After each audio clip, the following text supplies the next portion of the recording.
The Spirituality Now podcast is sponsored by Delaflor Teachings International, a spiritual and systemic coaching and consulting company with the mission to help individuals, businesses, and corporations create brilliant futures through sustainable transformation.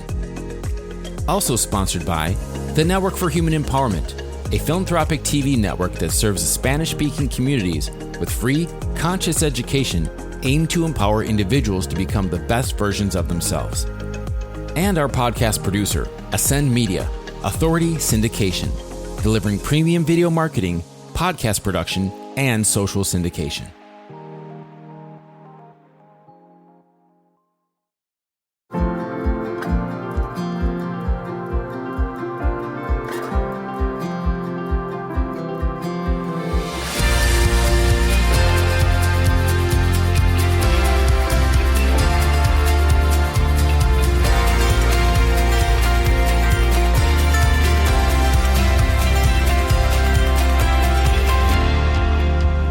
Welcome to the Spirituality Now podcast, a podcast committed to supporting you in your journey to life mastery and personal enlightenment. Welcome to the Spirituality Now podcast. I am your host, Yvonne de la Flor, and I feel really zen today. I was preparing for this interview for a while, actually, and I'm super excited and honored that our guest accepted to be with us, because truly he represents not only what I truly believe the future should bring more into the now, which is bringing eyes to consciousness, bringing an open eyes to nature, bringing open eyes to the nature of reality, to the nature of humans, but he also he gives a voice and gives a view and gives actually like even an experience of touch, but in a very interesting way, to consciousness, to mindfulness, to the beauty of earth. And I'm just going to go into it because I'm very excited that he's here. So our guest today is Marc J. Francis. He is a documentary film director, producer, cinematographer who has won worldwide critical acclaim for his films. He's a storyteller and seeker of wisdom. Marc shines a light on the human condition by exploring the extraordinary stories of marginalized characters and unsung heroes in his signature immersive and intimate styles of filming. He's truly extraordinary in production, in filming. He has filmed incredible people like the late Thich Nhat. And he has the film that he did of Thich Nhat. I think he did too, but we're going to talk. I want him to introduce his work to you instead of me telling you his incredible bio. We're going to put it on the captions and the sharings that we will do on email and everywhere else. But he's an extraordinary filmmaker and creator. And he's also known as a futurist by many. And I will ask him about that too. But I love, I was watching one of his films last night again. And I could see that he spotlights the little details that many people cannot see, and that are the details that actually will summon your awareness, summon your presence, summon your spirit, summon your eyes to see what is truly matters in life. I was super impressed with his film skills. I don't know if you don't know, but I produced a film a couple of years ago called The United State of Mind. So I'm always interested to learn from masters like him.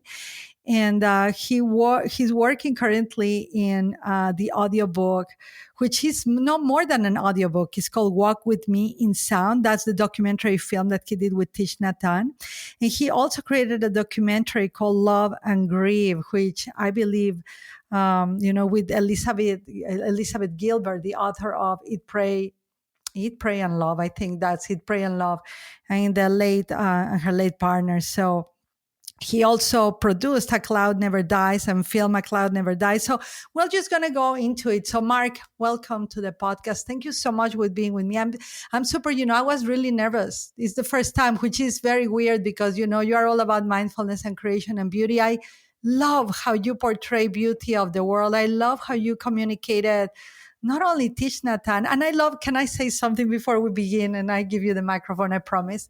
I love that you were in China and how connected you are with that culture. I was in China, studied with the Shaolin monks, and I'm so connected to that culture. So I felt an affinity of like kindred spirits when I met you. So welcome, Marc.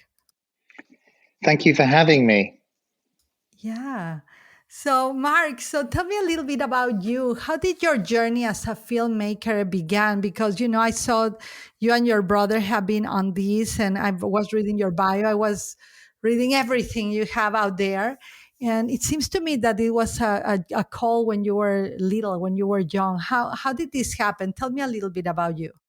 Well, I've always been driven by curiosity, and I've really followed just things that have made me feel curious in life. So I never really had an idea about what I wanted to do for a very long time. And when I grew up, the options that were available to me as presented to by my parents were quite narrow. Their hopes and expectations would be that I would explore a career in banking and finance, or become a doctor, or become a lawyer. And the idea of me exploring anything creative, artistic wasn't really something that was presented to me. It wasn't in my kind of space of consciousness.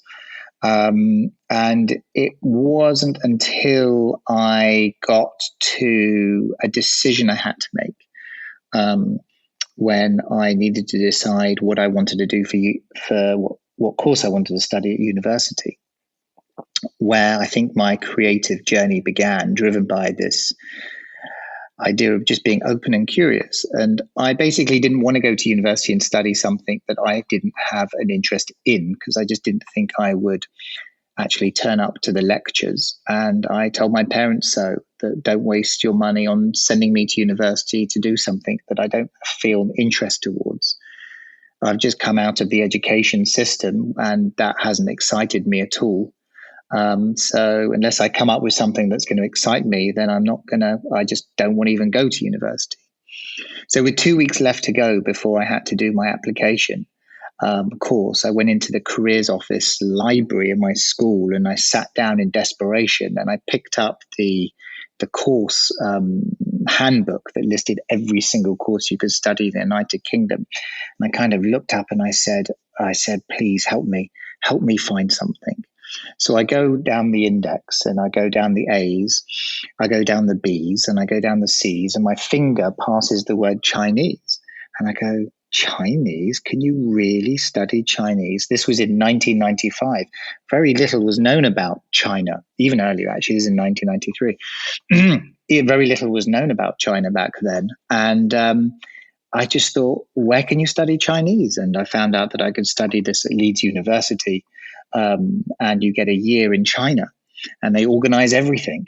And I thought, wow, wouldn't this be cool to go on an adventure to China, to a world that was very different to a world that I knew back then, and maybe I could learn something about myself. So I went home to my parents, and I said, I found out that I know what I want to do. And I thought they'd just think I was crazy. And they said, I remember my mother, she as I said, well, what do you want to do? They said, and I said, well, I want to study Chinese. And at that point, my mother started choking on her soup. And my dad looked at me and he said, that's a great choice, son. If you study Chinese, when you come out, you'll be one of the most sought after bankers or lawyers in the world. So I went, fine.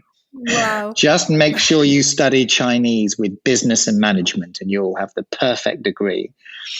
I said, fine, I'll do that. And so that's what ended up happening. And unfortunately, yeah, so I went and really it wasn't until I then took it on to really master the art of Chinese language and culture. And I started to live in China at a period of massive economic change. I was witnessing these ancient alleyways being knocked down, and McDonald's arriving, and Starbucks arriving, and the whole country really opening up to Western culture, I had a camera with me and I was just documenting everything and sending these photos back to family and friends in the post. And I was writing letters. Obviously, there was no email back in those days. And I was influencing the way people were thinking about China. Because at that time, it was like you're either doing kung fu or you're in a rice paddy field. There really wasn't anything else that people from my community had any kind of images of. And I was capturing the Chinese way of life across the board. And I was appreciating and enjoying how I was influencing people to have a different view on things. And that always stayed with me. And I think that was when the creative seeds, if you like, were planted in me. To one day find a way to do that for my life. Wow, that I can feel the energy, Francis. I can feel how tuned in you are to be an influence of changing the perspective. Well, not changing, but offering a new perspective and a new view. We need this more than ever in our world right now, right? And I love the foundational aspects of the culture of China. I tell you, I have so much connection both with the culture of China and India, and I appreciate it. I can see it in your film. I can see how you even capture images. There's like this, and I'm not a filmmaker. I'm zero an expert on this, but for me as a viewer, as an experiencer, I'm gonna call myself an experiencer of your work. I go there. I go in the boats that you film. I go in the water, in the ripple of the water and everything. You have this ability to bring curiosity into the experience of the viewer, and we need more curiosity right now, so we can go back to thinking by ourselves. And I love that Chinese. My son speaks Mandarin. He's been studying with a Shaolin teacher that moved from the Shaolin Temple to Las Vegas. How interesting is that, right? He's turning Sin City into Zen City whenever you want to, But I love, there's a pace of yours. There's this rhythm in your words that I can feel your experience and your foundations and your choice. I would love to know what your mom and dad think now, but it's interesting that your mom and dad wanting you to go either to finances or to law.